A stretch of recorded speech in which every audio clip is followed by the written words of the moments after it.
We all know that nowadays the incidence of cancer is increasing day by day.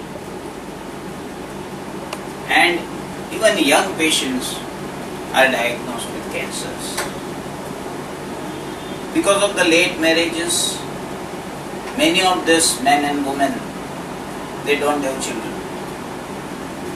And naturally they all aspire to become parents. But unfortunately, once the cancer is diagnosed, people become very nervous. The very fear make them feel that now they have lost their life. Their chances of becoming father or mother is doomed. But it is not so. Science has progressed so much so that many of these cancer patients can have their children and enjoy their parenthood for a longer period.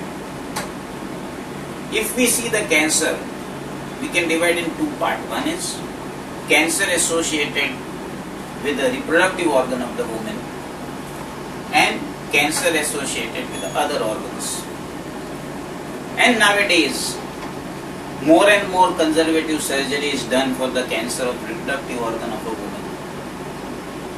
If the most common cancer, which is called as the cervical cancer in India, if picked up in earlier stage, say in stage 1A or in stage of carcinoma in situ, then we have to simply do the colonization and preserve the entire uterus as it is, so that woman can easily become pregnant.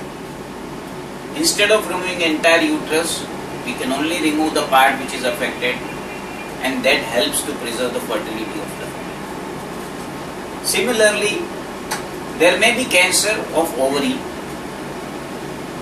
cancer of uterus, they picked up in earlier stage because of the modern technology of ultrasonography and histopathology.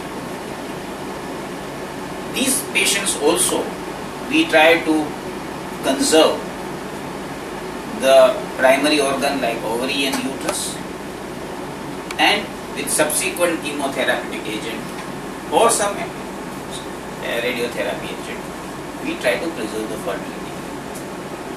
Breast cancer is again another cancer which is very common in urban area of the India, and there also the removal of the breast followed by chemotherapy is a standard treatment or radiotherapy. Now, all those cancers not associated with the genital organs, they also sometimes need chemotherapy or radiotherapy. Now, as you know, that chemotherapy and radiotherapy itself can damage the ovaries or testes of women and men, and thereby jeopardizing the fertility prospects. But recently, because of the advent of egg freezing, embryo freezing, sperm freezing, there is a huge change in management of fertility in this cancer patients. So, the woman having non-gynecological cancers required to undergo chemotherapy or radiotherapy has all chances of giving the eggs and preserving those eggs. Or if she is married, then we can create embryos from her husband's sperm and her egg, and we can preserve those embryos. So once her chemotherapy or the cancer treatment is over and if she is good enough and fit enough, we can take chance of pregnancy. Similarly, in men, before beginning of the chemotherapy of any cancer, it is always better to preserve the sperms. And sperms can be preserved for many years. So even if the treatment of cancer prolongs for few years, the fertility can be restored with those sperms. In chemotherapeutic and radiotherapeutic field also there is a lot of advancement, and many of the drugs are becoming safer.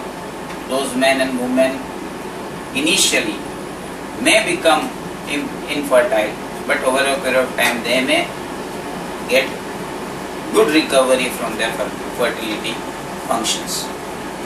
In Parak Hospital, we have always tried to help these patients without keeping commercial angle in mind and helping to preserve their eggs, sperms and embryos, and thus we are getting the blessing of so many young couples.